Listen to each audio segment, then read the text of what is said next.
Irregular period என்னதான் பண்றது? உங்க பிரச்சனைகளை கட்டுப்படுத்த லயன் டேட் சிரப் தினமும் 2 ஸ்பூன். ஈரோடு மாவட்டம் சத்தியமங்கலம் அருகே பெற்றோரின் எச்சரிக்கையையும் மீறி சேரும் சகதியுமாக உள்ள குளத்தில் மீன்பிடிக்கச் சென்ற 15 வயது சிறுவன் நீரில் மூழ்கி உயிரிழந்தான். சிக்கரசம்பாளையத்தை சேர்ந்த சந்தோஷ் என்ற அந்த சிறுவன் ராமபயலூர் குளத்தின் ஆழமான பகுதிக்கு சென்று மீன்பிடித்த போது தண்ணீரில் மூழ்கி உயிரிழந்த நிலையில் போலீசார் உடலை மீட்டு விசாரணை நடத்தி வருகிறார்கள்.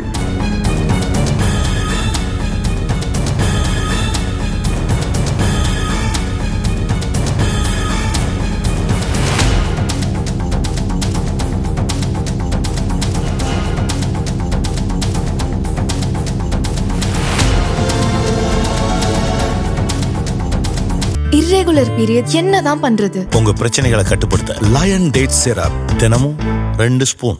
பிளே ஸ்டோர் மற்றும் ஆப் ஸ்டோரில் இருந்து பாலிமர் செயலியை QR கோடு மூலம் பதிவிறக்கம் செய்யுங்கள். செய்திகளை உடனுக்குடன் பெறுங்கள்.